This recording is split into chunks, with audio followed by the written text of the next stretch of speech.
Today we are tier ranking bookish tropes. When I find a new booktuber that I like, I tend to go back through all of their past videos so that I can see what they've posted about, get my own ideas, and see them as a reader all the way up to the present. And of the, dozen or so that I've done that for, most of them have in some way or another done this kind of tier ranking website in which a lot of them have done bookish tropes. This is going to be the first one I do, but I'm also going to create a ton of other things. I absolutely love watching them. They're honestly some of my favorite videos and their whole backlist. So I thought it'd be really fun for me to add it to my own channel. I think it's gonna be really cool to have this kind of baseline as to how I feel about these tropes right now after I've been on BookTok for a few years and now at the beginning of my BookTube journey. And maybe in a few years, maybe I'll be really sick of one trope or whatever. I'm really interested to see how I change over the years. So I went back through all of the creators that I really enjoyed watching, seeing what tropes they had. I went through my own spreadsheet for what tropes I already have in there, and then I just Googled a ton of others. So I have a pretty good list of tropes here. First, I'm going to talk about the tiers that I have, going from best to worst. My absolute top tier for tropes is called Page 30 of AO3. I have been a huge fanfic reader my entire life, basically since early middle school. And if I've made it to page 30 of this trope within this fandom, aka Hermione, that's how I know it's my best. Like, I need it, I crave it. I've read absolutely every single thing underneath it possible. Like, I require to reread these fics of every few years, if not every few months. Like, this is a trope that like I need in my system at all times. I'm honestly really curious as to how many of these are going to go into that trope because I can't imagine it will be many. My second tier is immediate add to TBR. This is when I'm scrolling through BookTok or BookTube and somebody says, oh, it's this trope or it has this, and I don't need to hear anything else. Like, I've saved the video or I've added it to my Goodreads or I've just put it down somewhere. I'm like, okay, yeah, I will get to this. My third trope is we read for fun, aka like, yeah, I'm gonna enjoy this trope. It's not like an immediate, like I have to read right now. It's not one of my god tier lists either, but it is something I am going to enjoy. Next is a little bit of a special category called This Better Be Fantasy. I don't know how many of these tropes are gonna fall into this category because they might go into other ones, but this is more so along the lines of some things just work better in a fantasy world. Like, the big one is obviously enemies to lovers. Like, it does not work in a contemporary setting for a romance. Like, if you're enemies, there's nothing on the line, just don't go near each other. Like, whereas like if you're in a fantasy setting and your kingdoms are battling, then yeah, like this better be fantasy. My next is Are You Shakespeare? AKA it's a trope that I really don't like. Like, if I read it, your book better be so good for me to enjoy it. Like, there are some exceptions for some tropes that I really do not generally enjoy, but like if your writing is so good or if your characters or your setting or something in the book is just so good, then it'll be okay. But 90% of the time, like, it's not gonna happen. Like, you better be Shakespeare for me to enjoy this. And then lastly is a violent 1-star. These are tropes that like I see it and I immediately close the book, shut it down, and sometimes if I DNF a book, like I won't rate it, but these ones deserve a 1-star and they deserve to be rated so that others don't rate it because of this trope. So we've got some pretty good extremes in my tier list. Let's go ahead and jump in. These are not in any particular order, but we are going to start out really, really bad with accidental pregnancy. As somebody who does not want kids, and I absolutely hate reading about it when people become pregnant in it, like either to add to the plot or just like, something else in it, it gives me like a full body ick. I'm trying to think if there's even like a single instance in which I have enjoyed accidental pregnancy, and I don't think so, but I'm not going to immediately DNF or violently 1-star. Like, it might be an okay book. So I'm going to put it in Are You Shakespeare because I better like the rest of your book. Like, otherwise, like, it is going to, like, it doesn't even matter. If there's an accidental pregnancy trope, like, at least a star is being knocked off. Like, I absolutely hate that. Next is Amnesia.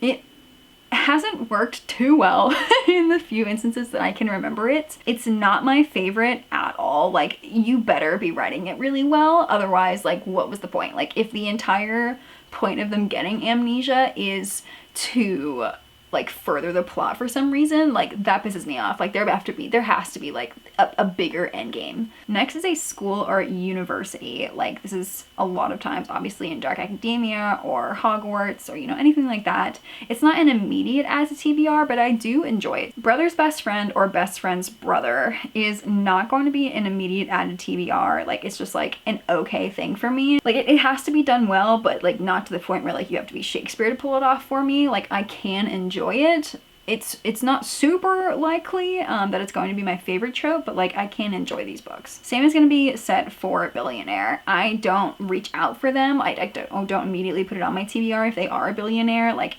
I have read some pretty good ones, but I've also read some just like ones.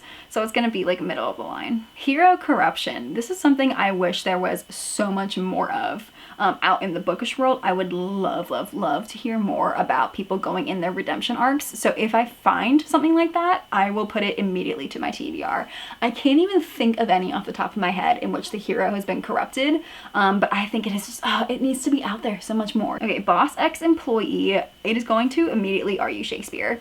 There are so few instances in which I enjoy when the boss and the employee get together, especially because it's usually like the boss is the man, and I really don't enjoy that. It goes kind of hand in hand with the billionaire, in which like the boss is usually super rich, but sometimes, you know, like I like it so much more when they're just not connected. When it is like an authority figure or like your literal boss, the rest of your story better be really good, and like you better have a really, really strong employee that's like the only thing that going for them isn't just that they're hot. Like I need more than that. Fated Mates, it definitely better be fantasy. Like it has to be good. It can be written down really well. It's not going to be immediately added to my TBR. Obviously, like it's not going to be in real life, so I am going to put it into reread for fun. I like the idea of like there's one person out there for you, like a soulmate, but some writers can kind of write it as a cop-out, and I don't really enjoy it when that happens. So I will usually enjoy it, but not always. Single parent. Again, with the children, I really don't like children, and I really hate it when like that parent's entire everything about them is about that child. I've read a few in which the child like pretty much takes a backseat, and I enjoy that a lot more because I can just avoid them entirely and just pretend that they're not there. I do enjoy that part. I like it a lot more when like the child is older, so they're not like so dependent, like they can, you know, go do their own thing. But there really aren't any single parent like romances that I've like given a 4-star or above. It's just not gonna happen. Chosen One is going to go into reread for fun. Obviously, it's like the absolute basic kind of fantasy story, and I've read a ton of fantasy, and so I really enjoy it when it's like, okay, you're the person. I will say that I like it so much more when it's like ordinary folk reaching up and like fighting together like they weren't chosen, but I have read some really good ones. Touchdown and Die is going to go immediately into This Better Be Fantasy. I have read some contemporary romances in which he's just like a businessman or like you know, he's just like a normal dude, and he's like, touch her and die. Like sir, you're gonna go to jail. Like the story's gonna be over if you kill him. All right, Enemies to Lovers. This one used to be immediate added TBR, but now I've just gotten so much more picky about it because my two biggest enemies to lovers stories are Hermione and Zutara, and neither of them are canon, but I've read so much fan fiction that I don't know of a single like actually traditionally published book that has lived up to what I feel for those fanfics. So I think I've been just like searching for that high, that feeling in enemies to lovers books, and they've been really annoying me recently to the point where like either it's contemporary, in which like no doubt like you just don't like her, like go away, like I cannot handle it when it's contemporary, but like in fantasy they go from enemies to lovers in like 100 pages, and it's like, no, like Zuko had to go through 3 seasons before he was like worthy of Katara, you know? Like Draco had to go like 6 years, you know? Like it needs so much more time than books have been giving it. Maybe I just haven't read the best enemies to lovers, but that is a high that I continue to chase. It used to be immediate add to TBR. Now I'm just getting kind of tired because I haven't found that feeling yet. So I am going to put it in This Better Be Fantasy. I'm obviously going to enjoy it if it's done well, but like if it's a contemporary, like like you're done. Speaking of Zuko, redemption arc, oh my god. See, the problem is I can't put it as immediate add to TBR because when there's a redemption arc, it's usually not going to be written like in the back of the book. Like you have to work for that redemption arc.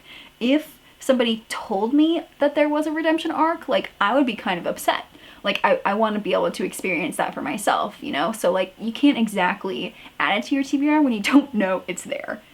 But I think the sentiment is there, so I'm gonna put it there anyway. Going into season 1 for Zuko, if I had known he was going to be a good guy, I don't think I would have seen him the same way or like had that emotional journey with him. I think instead it would have to be kind of recommended to me as, you're gonna love this book. Lovers/friends to enemies is, oh, so it's pretty much the same thing as redemption arc. Like I don't want to know that it's going to happen, but oh my god, the feeling I get though is going to be the same. Like, wow, like you should recommend me this book, like you think I'd like it, because having this like close friendship being ripped apart, especially when later on they go back to becoming lovers or going back to becoming friends, or even better, friends to enemies to lovers, like the feeling is unmatched. And I wish I could, oh my gosh, I wish I could come up with examples for this, but I can't. I literally can't. Thick Getting is going immediately into reread for fun. Are they realistic for the real life? Absolutely not. Like, has anyone ever done this? Like, no. But I love reading about them. Training montages. It's not going to go into immediate TBR because that's not like what's going to make me read a book, but I do thoroughly enjoy them. I absolutely love, love, love when there are good training montages in there, especially when it's like over time, like we get multiple of them and like we can see their growth as a character. Nothing annoys me more than like, you know, in fantasy, somebody comes in and they start training and like 2 weeks later, like it's go time and they're as good as everyone else, if not better. Like that pisses me off. Like I need months, if not years of training montages. Friends to lovers. This might be controversial, but I'm going to put it into Are You Shakespeare because it has to be done really well. I have to root for them as a couple more than I do as friends. And I usually lean friends. You're lying about the chemistry. Like the chemistry is not there. They're just friends and you're just having them make out now. Childhood friends to lovers is going to be that, but like to an even more extreme. The pitfall for this one is that usually like, it's the same with like brother's best friend and whatnot. Like they're together when they're younger. You never see them like that. And then they go away for some reason for college or for work or something and they come back. And the first thing is always like, wow, they got so hot and like suddenly they're together. So like you have to do it right for me to enjoy that. Otherwise like it's gonna feel insta-lovey and I freaking hate that. Hurt Comfort, it's in between This Better Be Fantasy and We Read for Fun, because in This Better Be Fantasy, like doctors aren't really available in a lot of places. Like I really enjoy it, but whereas like in the normal day, usually it's just like they're cleaning up each other. So I'm gonna lean This Better Be Fantasy because like having to stitch someone up or like clear a battle wound, like that just hits so much harder than like I fell skating and like you're putting a band-aid on me. Like, sir, I can do it myself. Okay, retellings are gonna go immediately to TBR. I love retellings, pretty much any of them. Any Greek mythology retellings, Beauty and the Beast, Sleeping Beauty, like literally anything, I will eat them all up and I love them. Oops, I put slow burn there. Okay, I accidentally put slow burn there. So now we're going to talk about that, and I am actually going to bump that up to page 30 of AO3 because I like pain in my Germani fanfics. Sometimes I want them to get together like more than 200,000 words into it, maybe more than 500,000 words into it. Like I need a good slow burn to really feel something in my books. Like I want you to get together no earlier than the end of book 2 for a slow burn. Like that is the enemies to lovers pacing I need. Whether you are friends to lovers, enemies to lovers, rivals to, I don't care. Like I need you to be slow burn, and like that is the story I'm going to feel. Sometimes I will just, you know, read these 350 page romance novels and like, of course they're gonna get together a lot earlier, but like for fantasy, which I prefer, like it needs to be a slow burn, and if it is correct, like I will read everything you have ever written, ever. Trials and competitions, it's not an immediate add to TBR, but I do thoroughly enjoy them, so We Read for Fun.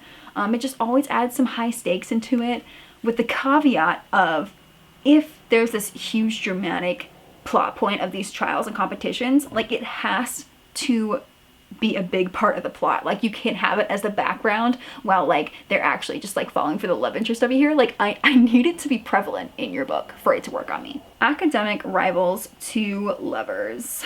I'm gonna add it there as well, but like a little bit more of a heavy emphasis on the relationship. But like I also want to know about, you know, the school setting, the school university. Like I want to know what you're studying for and why the stakes are so high. Forced proximity is fun when there's already been some tension. I hate it when the tension starts with forced proximity, because like if you're trapped with any hot person, of course you're gonna get together. Like if you're both attracted to each other. Like, I need there already to be tension, and like you haven't gotten together yet, but like you've both almost done it, and then the forced proximity happens, and like maybe your lives are on the line, or you know, like something, you know, the stakes are higher. Like, that's the kind of forced proximity I really enjoy. When you're just like trapped in a car together, like, yeah, I see it. I just prefer it in a fantasy setting. I'm not gonna put it in this better be fantasy though, because it does frequently work in contemporary. For Grumpy Sunshine, I am incredibly particular with it. When it's done really well, I really enjoy it. But sometimes the guy is just an asshole, and I don't enjoy that. I'm going to put it into reread for fun because I have read quite a few. I really enjoy it most, whoever it is,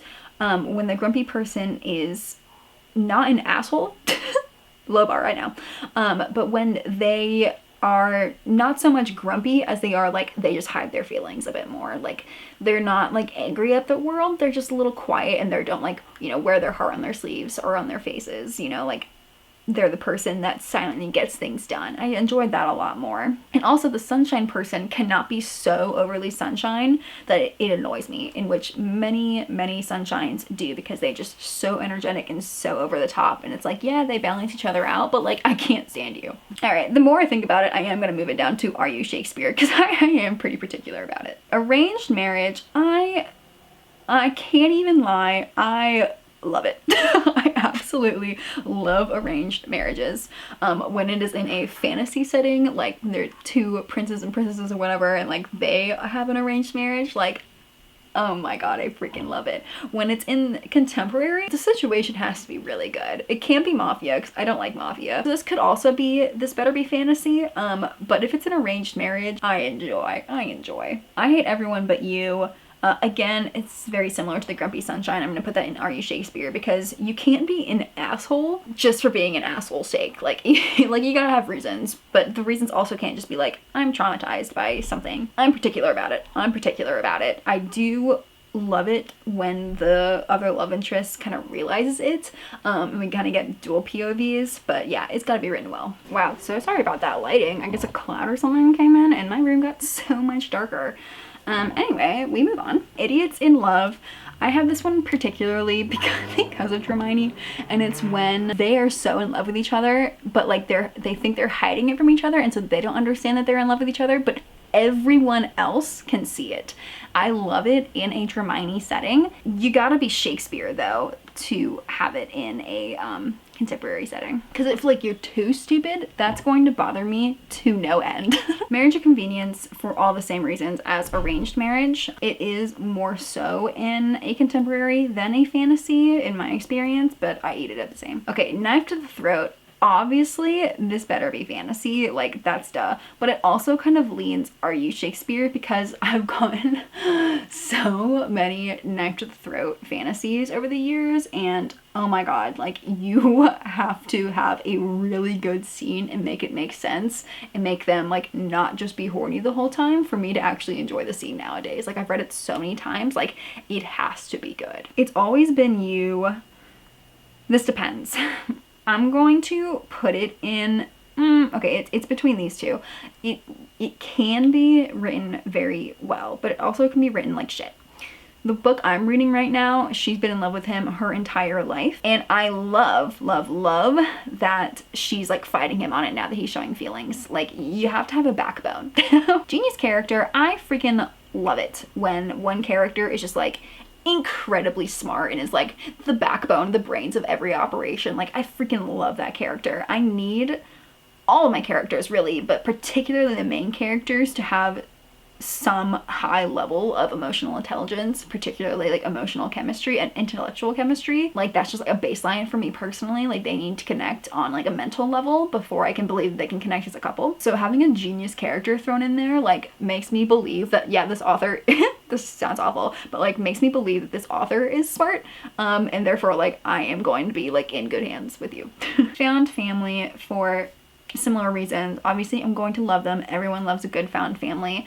I particularly enjoy it in fantasy settings, just in case, you know, ragtag team going off on some adventure. I really enjoy that. I like it in, you know, contemporary as well, but that's usually more founded out of very more realistic tragedies, like parents died, or, you know, like for some reason. So like I don't enjoy it as much in contemporary, but I can One of us is famous. You better be Shakespeare when you write this. I have read some like he's a rock star or like she's a princess or, you know, whatever in contemporary and they're usually just assholes. Like this also works in the same way that like in a fantasy setting, like they're the you know, the most popular knight in the realm or she's a princess, you know, stuff like that. Like I just enjoy it so much more when social media and like paparazzi are not part of the picture. You know what? You do have to write it well, but I am gonna move it into this better be fantasy because I'm now saying it out loud, I just thoroughly enjoy it so much more when it's not in our world. Okay, love triangles. This may be controversial, but I'm leaning between We Read for Fun and This Better Be Fantasy. I'm gonna put it in We Read for Fun. I do like a good love triangle when it's written really well, like because I just get so much more into it, like the classic Katniss, Peeta Gale kind of thing. Like I love the idea that there's like, it's not just the choice between these two guys, like it's the choice between life paths, like what she's valuing as a person in her time, like what she needs as a person. When it's more like, who do I like more, you know, like that kind of stuff, I don't like it as much. But I do thoroughly enjoy it when it's like the stakes are higher than just who should I bang. Age gap, you have to be Shakespeare. You absolutely have to be Shakespeare. I've read so many age gaps recently thanks to cowboy romances. The guy is always like 10 to 15 years older. Would I enjoy that as a person? Right now I'm 26. Could I date somebody who's 40? I mean, it's unlikely. Maybe I'm just secure in who I am as a person. Like, I don't know. But a lot of them have been like, we've known each other for years. Like, I've known you since you were 10. Like, the fuck? Sorry, excuse me? I don't enjoy that. But there have been some where like the age gap is there, but it's not an important part of the story. Like they're not every other chapter being like, I want you, but I'm so old. Like I want you, but you're so young. Like that drives me freaking insane. That is so annoying. So it's gotta be written well. It has to be believable as to why. It can't just be like, she has daddy issues kind of thing. Like I can't do that. Also the like 18-year-old girl versus like 500-year-old female, like kind of thing. Like, I don't love it. I don't love it. You gotta be Shakespeare. One bed. It used to be immediate as a TBR, but I've read so many and so many of them are just, you know, they're not written as well. It's gonna go into reread for fun. I enjoy a little scene. I enjoy a little one bed, especially when the tension is already tensioning. It's kind of similar to forced proximity. Kidnapped, I won't lie. I do enjoy a kidnapped plotline. I've read quite a few of them, honestly, in Regency romance. Like, they're more common than you think in there, because unfortunately, historically, it was kind of common. Especially in a fantasy setting, like, I love it. The only ones I've read in contemporary have been, like, mafia or dark romance, and although I don't enjoy the genre as much as I used to, I think I will always get a good little feeling out of the kidnapped trope, which sounds really weird that I say that out loud, but in literature, it kind of hits sometimes, particularly when either they've just gotten together or like they haven't gotten together yet and he's gonna go feral to get her back. Or even better when it's the opposite. Oh, I love when it's the opposite. My wife. When I think about it in real life context, it's okay. When I think about it in a fantasy context, it is really good. And when I think about it in a contemporary context, I think it has to be written well. So I think overall I will enjoy it, as long as you're not being a domineering asshole. Secret Heir, honestly, I don't think of any contemporary secret heirs that I can think of, but I imagine I would enjoy it. I enjoy it when it's in, The Princess Diaries, duh. Like, yeah, no, we enjoy it. Second chance romance, you have to be Shakespeare. You have to lead me to believe that the reason why they broke up in the first place was a good enough reason for them as people, and like they needed that time apart, and that they should get back together. Like, there are very few that I can think of off the top of my head where, like, just second chances in general, but like, you have to make me believe it, because getting back together with an ex is just like not a good idea most of the time. Who did this to you? I think I'm a little desensitized now because I've read it so much, but I won't lie, it is a fun little treat when I read that. But again, oh, it has to, I'm gonna put it, this has to be in fantasy, because it's the same thing as like, I'm gonna kill whoever hurt you kind of thing. It goes in the same way. Like, if you're in contemporary, like, dude, you're gonna go to jail. Like, no, like it's gotta be fantasy. And wise old mentor. I love a good wise old mentor. Uncle Iroh, any Gandalf kind of like figure, like I absolutely love them. I do enjoy them both in fantasy and contemporary. The caveat being the person in contemporary has to have some depth. They either have to be humorous or they have to, you know, have some kind of stake in the game. Like they have to be something more than just like a wise old figure. Whereas in fantasy, like you can be a wise old figure. Like you can just like live in your little hole in the ground and like people can come to you, and I totally believe that and I enjoy it. But like you can't really do that in contemporary because like I'm like, what are you doing with your life? Like, is this your life? Like I need more in contemporary. Okay, so this is mostly what I expected. I'm surprised I didn't have any violent 1-stars because am I surprised? No. Once I get to like tier ranking my bookish icks, then I'm gonna have some violent 1-star kind of things. But really there's no tropes that I just absolutely detest. Aside from pregnancy, I absolutely hate that. But I'm not so surprised that I have so many we read for fun. I really do read for fun. Like I have my brain on, of course, like I'm enjoying what I'm reading, I'm thinking about it, but most of the time I'm just here for a jolly old time. It does not surprise me whatsoever about my page 30 of AO3. I am a sucker for a good slow burn. It's the high that I've been chasing for so long now. There used to be others that were at that level for me, but I've just become so desensitized to them that I think I'm just continually chasing that high that I'm trying to find. And now the things that I used to love so much, they're just a jolly old time for me now, unless I still haven't found it. But when the day comes that I find something that gives me the same feelings as Zutara, like then it'll come back to me. But most of these immediate TBRs are things that I know I enjoy or things I want to see more of right now. So I'm curious in like a year or two, by then, if I've found some things that I'm looking for, like more retellings, hero corruptions, redemption arcs. Like I'm wondering if I can find these in the next few years. I sure hope so. So let me know what you think about my rankings, how you would rank them as well. Yeah, this was fun. I've been wanting to do one of these for so long. I'm so happy now. All right, thank you so much for watching, and I will see you in the next one.